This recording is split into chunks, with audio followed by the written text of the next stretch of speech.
rero twakire abatumire bacu b'uyu munsi, reka baridondora bo nyene ntitubavuga mu izina, bo nyene baridondora. Turabaha ikaze muri studio ya Radio Kazoza FM. Ego murakoze cyane, turashimye cyane kwanza kuko mwatwakiriye. Hama nihereye ko nitwa Anayisi Himbazwe, nkaba nkora ivyerekeye marketing muri Community Center, so twunze kwita cash CLM.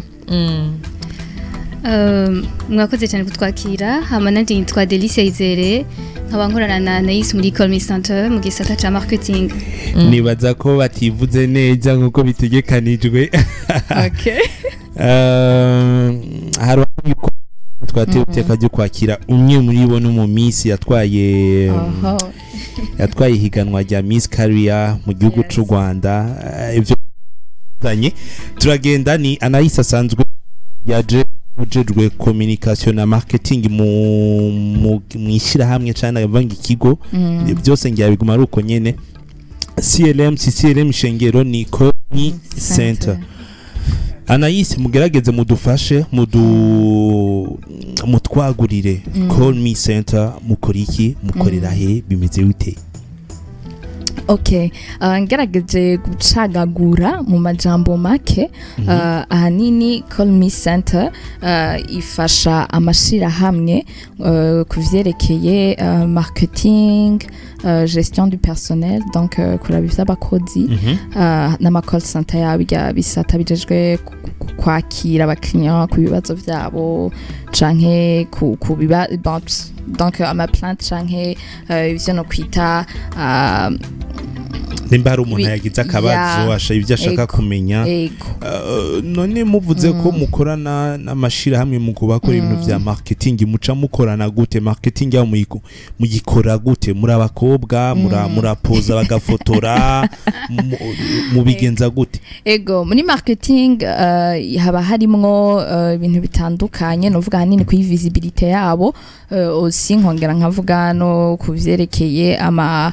byo no kwita ama responsabilité sociale ya ma entreprise. Donc qui dit responsabilité sociale comme dit vy'ama événement,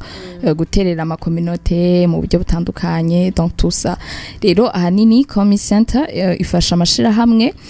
yagombye kuvuga ati twe dukeneye ahanini niba bakora nk'amaju canke niba ni nk'ibisata vya assurance, avuga ati twe dukeneye gushinga uvu zacu muri iki gisata kituraba twebwe edaco gutunganiza abantu mu vya assurance. Atariko turakeneye yuko aba expert novuga mu vyerekeye marketing bafata igisata cacu ca marketing akabaro batumenyekanishiriza ibikorwa vyacu ku bakiriya bacu. Gutyo rero niho Community Center iza gufasha amashirahamwe muri ubwo buryo. Tukiri kuri marketing nyene nagomba kujana nivyo abakobwa gusa, mbega iyo marketing mu kuyikora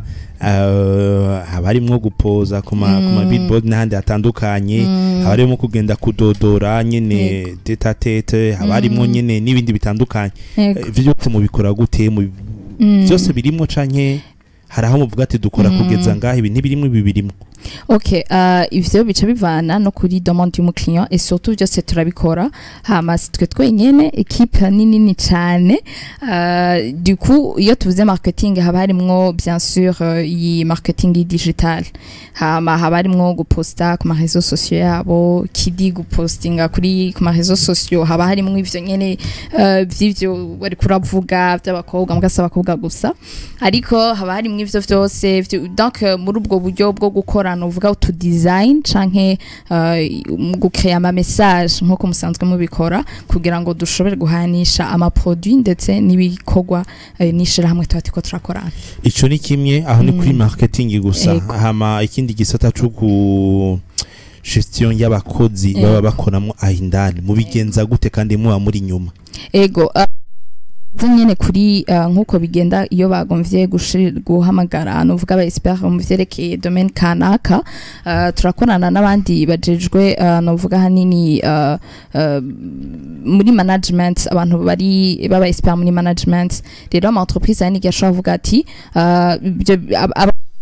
hamwe barabizi yuko hari igihe uvuga ati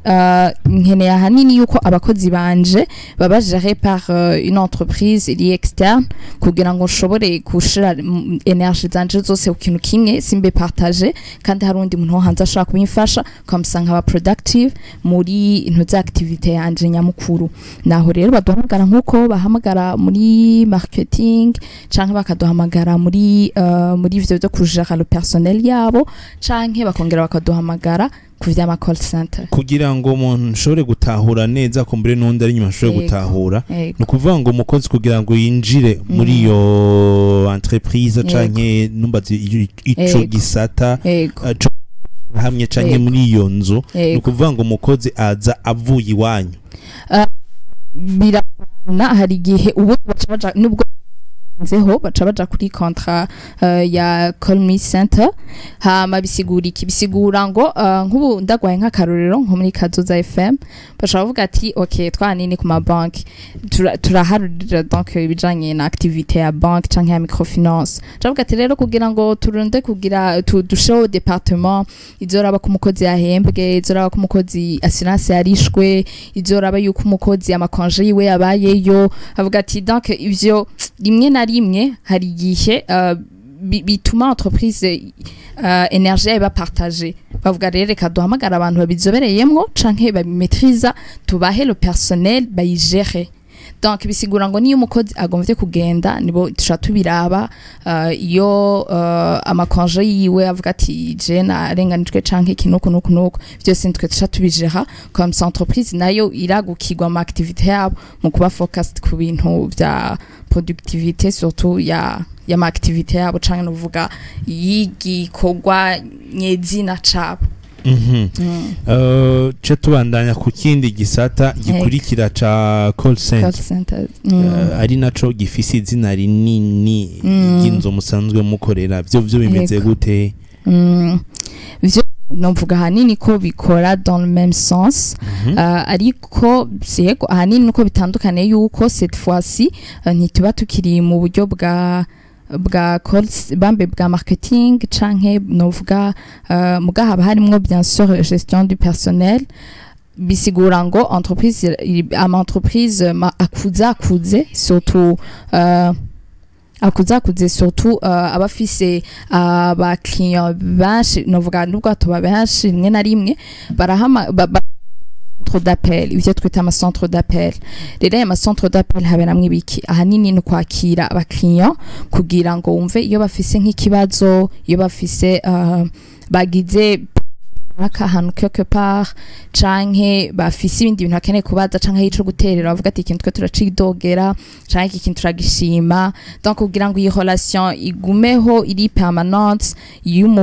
ya entreprise novuga ishirahamwe n'umukiriya waryo tuca tubijera rero tukabaha hanyu akaba ari twe tubakorera call center yabo none nk'ubu iyo hagize nk'umuntu dufata nk'ahantu baba bakora nk'ibintu biba expire umuntu akavuga ati jewe ugenda ari igisuguti canke ndanyoye ikintu sanze carataye garanti mu byo muca mukora iki iyo ugiye ati umviriza nimba mushaka n'ifoto ngiyi ndayibaha ikintu bigenda gute entreprise yo tugiraniye amasezerano tubanza kwiga nyezina et surtout n'ababa bazogenda kuhakora donc le personnel ibijanye n'amaproduit yabo yose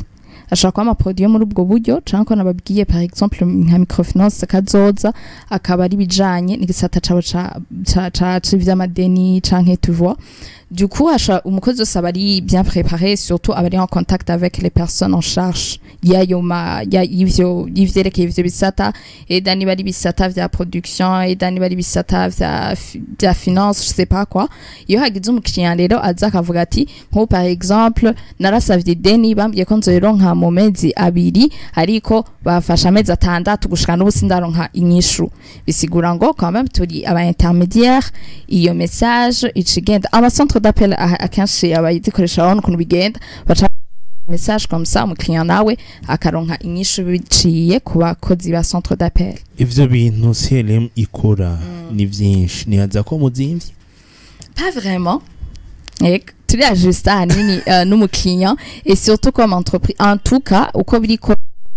nibaza ko abara amahera make iyo entreprise ikwiye kwa ayo masharge igatuma ko abo hanze babijera basanga bariko baraganya beaucoup plus ku bwa département yavyo kuko deja harajamwo ama materiel harajamwo ibintu byinshi iyo ugomvye kubikora nka entreprise ariko ama entreprise yamaze gutera imbere sota kuzakuze arabizi yuko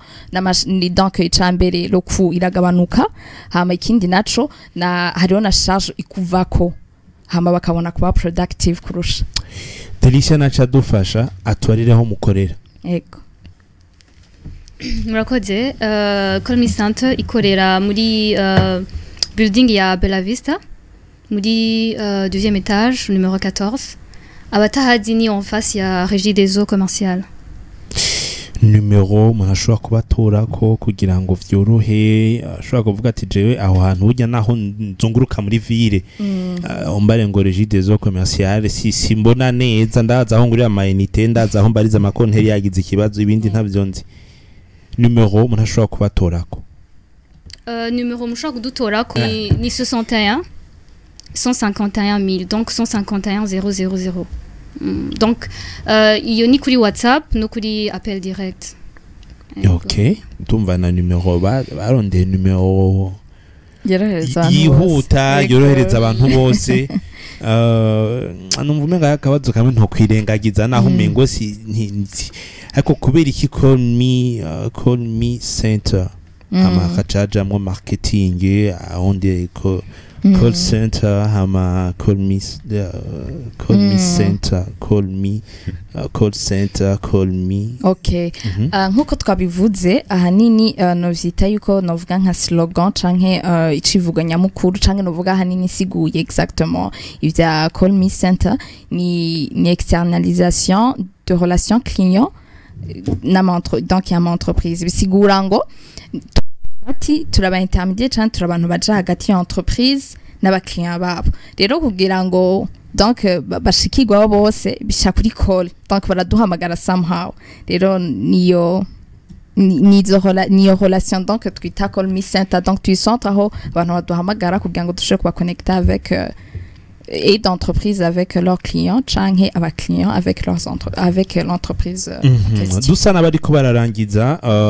ku mwanya w'abatumire mu Kazoza FM na Jimbere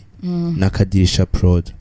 bakoze igikorwa nka hashe kugira ngo abantu bafise ivyo bahayanishwa bashobore kubihayanisha mwiyumvise gute pardon nsubira mkibaza umucumva ko Kazoza FM na Jimbere magazine hamwe na Akadirisha Prod mucumva ko bateguye ikintu nka hashe yego mwiyumvise gute kumva ko muje muri hashe kandi mushobora kuriha amafaranga kugira ngo mushobore no guca muhanisha ibintu byanyu icambere nkuko nakubwiye ahanini ku byo dukora by'ama responsabilité sociale ni kintu novuga igikorwa twumvise kwanza nka evenement yo gufasha ahanini abantu bafise impano yego niho ahanini hashe n'ivyo bagomvye kugera ku bajene ahanini batandukanye bafise impano zitandukanye rero turavuga tuti kubera iki icambere muri call me center surtout mu gisata ca marketing turakorana cyane n'amaradiyo ndetse n'ama bagita gute izizaje imbere n'ama magazine du coup turavuga ati kwiki tutobafata mugongo canke kwiki natwe tukwifatikanya nabo hama muri kwifatikanya nabo baca batwemera yuko kamwe hayanisha ibikorwa vyacu ku maradiyo n'iki ntwakwa nk'ubutumire kamwe ko kwifatikanya na Kazoza na Jimbere na Kadirisha Prod bifise inyungu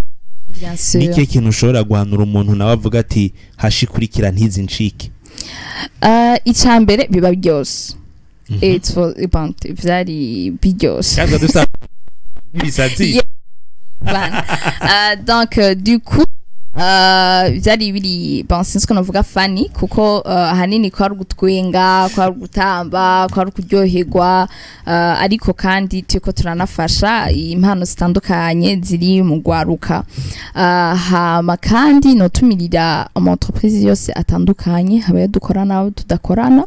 kugira ngo bijukire kuza barafata mugongo impano zitandukanye kuko ari nabo bakiriya babo mu bakiriya harimwo abarundi bose tuba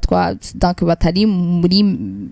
novuga gute bose badakora mu bisata bitwerekeye ariko kwa meme abakiriya nabo bava mu bisata bitandukanye donc bafasha uri kurakora igikorwa ciza kuri communauté surtout ko tuba tiko turasava n'igihugu. Mugerageze musubire mudufashe mutwibutsa aho mukorera na numero ya telefone n'ivyo musanzwe mukora. Okay, ishirahamwe ni Call Me Center, ahanini novuga CLM turishagaguye hama dukorera kuri immeuble muri ville muri centre ville immeuble Bella Vista numéro 14 au deuxième étage hama kubatahabona neza ni imbere ya Régie des eaux commerciales numéro mushaka kudutorako ni 61 151 ubusa. Anayitega tugushimire je numva umengo ndahejeje ivyo nshobora gushaka kumenya nko umuntu ashaka kuza kwitura CLM ndasubije ijambo. Ego murakoze kunsubiza ijambo turacari mu kiganiro Frombu tugira tukibandanye reka dushimira abatumire bacu muno munsi mwakoze cyane kuza muri Radio Kadoza FM ndetse no mu kiganiro Frombu. Ego turabashimiye cyane. Ego ijwi ry'ukugwiza umwimbu Kazoza FM.